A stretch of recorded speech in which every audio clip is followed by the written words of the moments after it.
Dead Island 2 is an action role-playing survival horror video game developed by DM Buster Studios and published by Deep Silver.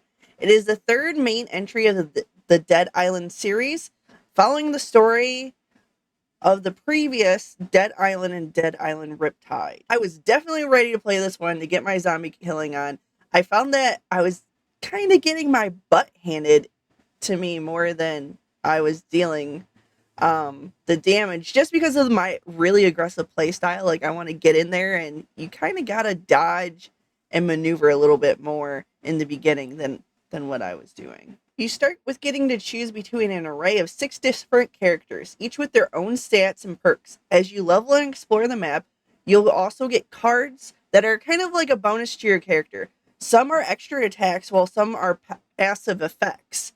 It looks like there's some cards that are only for certain characters, and there also isn't a skill tree. So these are how you get to improve and change your character as you level up. As you navigate through houses and open areas, you'll collect scrap and resources to not only spend them at the trader shop, but also to repair your weapons, upgrade your weapons, and you can actually make some consumables like medkits. I found that each green weapon has an attribute slot and a mod slot, and you can improve the weapons. I'm not sure about the higher tiers, like if they have multiple or not. I haven't really gotten to like anything above green. You can also scrap weapons that you aren't going to use, and some you can actually sell to the trader. I only have melee weapons right now, which kind of sucks. I do have like a ninja star, consumable, and meat that you can throw, but they have a cooldown, which I found interesting. You have limited space, so you can only switch between 8 weapons. Well, you can have another 8 in your book bag. You can also store things in a storage that are nearby, not only workbenches that you found out in the open area, but in like your home space safe areas. There are a lot of weapon and environment interactions, like hitting a car could sound its alarm.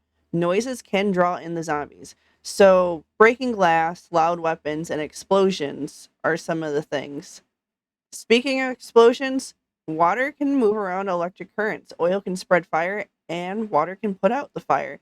And sometimes you can hit tanks and other things that will cause explosions. So watch out for traps. The map is, well, I don't like the map. It looks like somebody took a postcard and boom, there it is. I mean, I get it. It's like somebody just grabbed some scrap and quickly made a map where all the blockages are, but it really doesn't show all the blockages. And it's just, I don't know, it's kind of weird. It's harder to navigate with.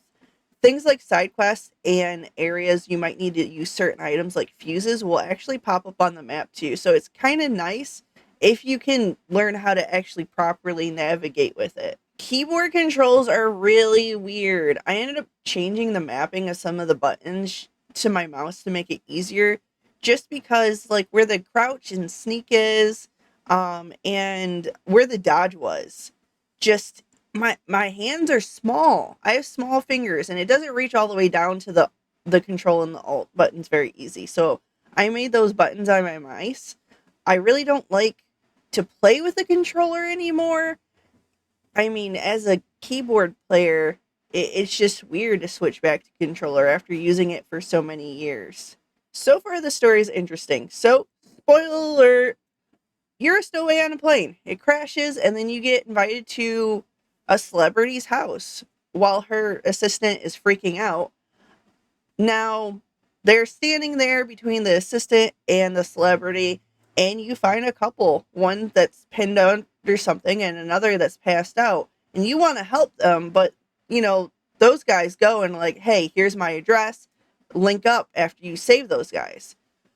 Well, the guy ends up getting bitten by the wife that was passed out, and you obviously aren't managed to save it. You also get bit by one of them, and you end up running, and you pass out. You wake up, you're semi-conscious, you go to the lady's house, and then you pass out again, and you wake up, you're handcuffed to a treadmill. Your bite mark is healed, and after saving the house from a wave of zombies, you kind of learn from another survivor who is immune that you're also immune too. So your beginning main goal is to kind of help everyone get out there, While some of the survivors are just like, we have enough food for 6 months, let's just stay here and hunker down. And you're kind of like, well, let's go see the military and tell them I'm immune. Maybe a vaccine or something can be made. And that's kind of like the first hour of the story. I want to thank everybody that's made it to this point of the video. You are amazing. And you know what? You deserve a head pat. Because you know what? Head pats are the best. If you have not hit that subscribe button, do that now. The best part about it, it's free. And you can see more of me in the future. Don't forget to check out the channel description to see when my current live schedule is. Don't forget to like this video and leave a comment telling me what you thought of the game, or if you're thinking of checking it out, or what your favorite food is. I really like potatoes, but I really like a lot of things, and I really like kind of going to the buffet and filling up my plate and mixing it all together, because you know, that's the thing. Anyways, thank you guys so much for watching, and I'll see you hopefully in the next video.